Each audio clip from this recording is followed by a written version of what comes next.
Mirë po nëse këtë kalkulim e kthen në ecën ka Allahu xhallahu ala, ti ka rëshë se je i shtym ma shpejt je të mrin do punë sa që je duke apo hizmetin.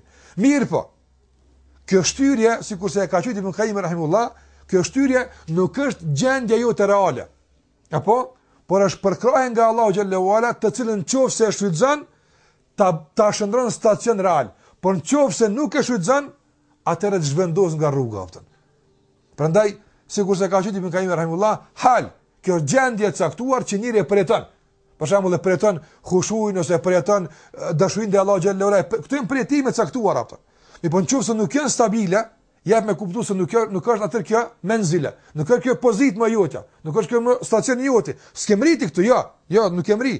Po Allahu xhallahu ala ta ka çu ka herë apo si ndihmë dhe motiv për ty se je të shku mirë po vazhdo atë. Prandaj thash në kalkulimin ditor që ne e bëjmë shumë se ndoshta ecë nuk është në përputhje me atë që do të kërkohet prej neve.